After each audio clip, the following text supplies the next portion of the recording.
Hello, everybody. This is Rose of Sharon, and I'm back again with another book review. Again, another book on Padre Pio.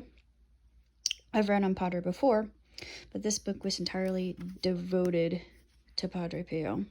And Ruffin, he does an excellent job of talking about his birth up to his death, the stigmata, the miracles he performed, the bilocation nobody can explain. Pio he's just incredible, and even effects that are attributed to him still provide miracles. So I believe in miracles, even though I am analytical at heart and a scientist. I do think that there are elements that we cannot explain in this realm. Pio is fascinating. He really, really is. He's just an enigmatic man who was a good soul and followed the letter of Christ's teaching quite well, I do believe. And he's one of the modern stigmatists, and I always find stigmatists intriguing. I don't know why. I guess it's because at some point in time I thought, oh my god, I'm getting it, but as far as I know, there's no evidence of that. But I mean, I had pain. I had a lot of pain in my hands and pain in my feet. I don't have arthritis or carpal. Well, I do get carpal tunnel sometimes, but I think I can attribute it to that. I'm trying to explain it away in a way that makes scientific sense, or just part of, I guess, the process of aging for me. And I don't really have any other problems, honestly. But I'm perfectly healthy. The pain comes and goes, so I'm still keeping an eye on it. But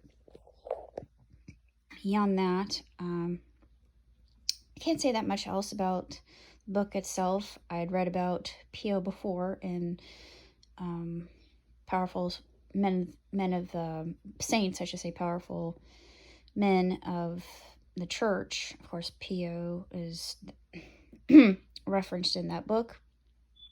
It's nice to see a book entirely dedicated to him and his work.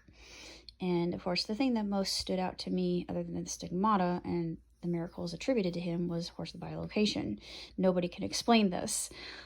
He was said to go into trance, and that makes me wonder, it kind of makes me believe that there's something to the human mind and spirit that we don't quite comprehend. And of course, gurus in the Eastern understanding, it leads to that kind of metaphysical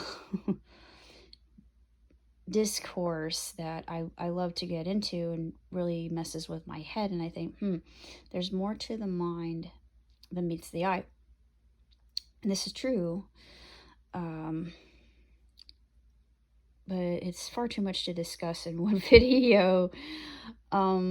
I haven't seen the movie on Padre, but I intend to, because I really like Padre. Padre made an impression with me, and he was one of my dad's favorite people, because he would get effects from Pio all the time, and he would give him money, and I'm like, okay, I understand why you're doing this, because he was a good man. He exonerated a lot of people, he extolled a lot of people, he shook people up in following, Christ's word, because he was a mouthpiece. So that's another thing. It's this thing about saints and the cult and prophets. I'd like to go so far to think that the least likely people are actually given that kind of ability, and they're just people that inspire, and he's one of them. And I don't think there's much else for me to say, honestly, about him. Just that he is just he was an incredible person, and I think there's still sightings. I think people still have visitations from Pio, so it kind of makes you wonder what's going on in the heavenly realm that we can't understand it. But it just will forever intrigue me. So until next time, take care. God bless and live long and prosper.